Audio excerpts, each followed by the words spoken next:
The goal for this item is that your child stays at the table with you or the companion for the whole duration of their meal. So, what we often see is that kids have a harder time sitting and eating. And the reason for that is that it's hard for them to sit to regulate their body oftentimes and settle in. And also, it's not a lot of fun. So they'd rather eat and wander around because the social part of it is not very motivating for them. So you have to kind of make it fun and make it a ritual that they sit during the meal. The easiest way or the best way probably to do this is every time they get up from the table, you of course encourage them, oh, we're sitting at the table. You can use things such as like timers in order to make sure that they sit for maybe 10 minutes or 5 minutes of the meal.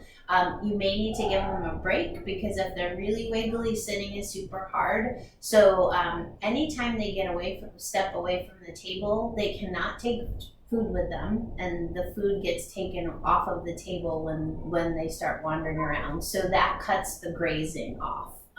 So the idea of walking away, coming back, getting another piece, and walking away and coming back, the food disappears. So every time and it's very confusing to them. So maybe started off at snack time, but initially, the food is there, they take a bite, they walk away, they come back, and it's gone. And then you say, you need to sit down to eat your meal.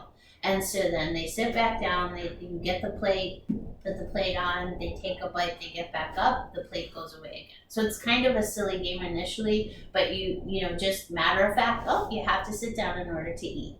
And the more that you do that, the consistency will encourage them to sit longer, but you can use things such as timers or reinforcements. So sometimes we'll use a puzzle. So if they eat 2 bites, so you take out all the pieces of the puzzle and you hold the pieces, and every time they take a few bites sitting at the table, you give them a piece and they put it in their puzzle.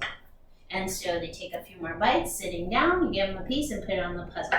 And so this way, when they want a piece of the puzzle from you, say, oh, take 2 bites and then I'll give you another piece. So this is just another way to kind of encourage them to sit for a little bit longer.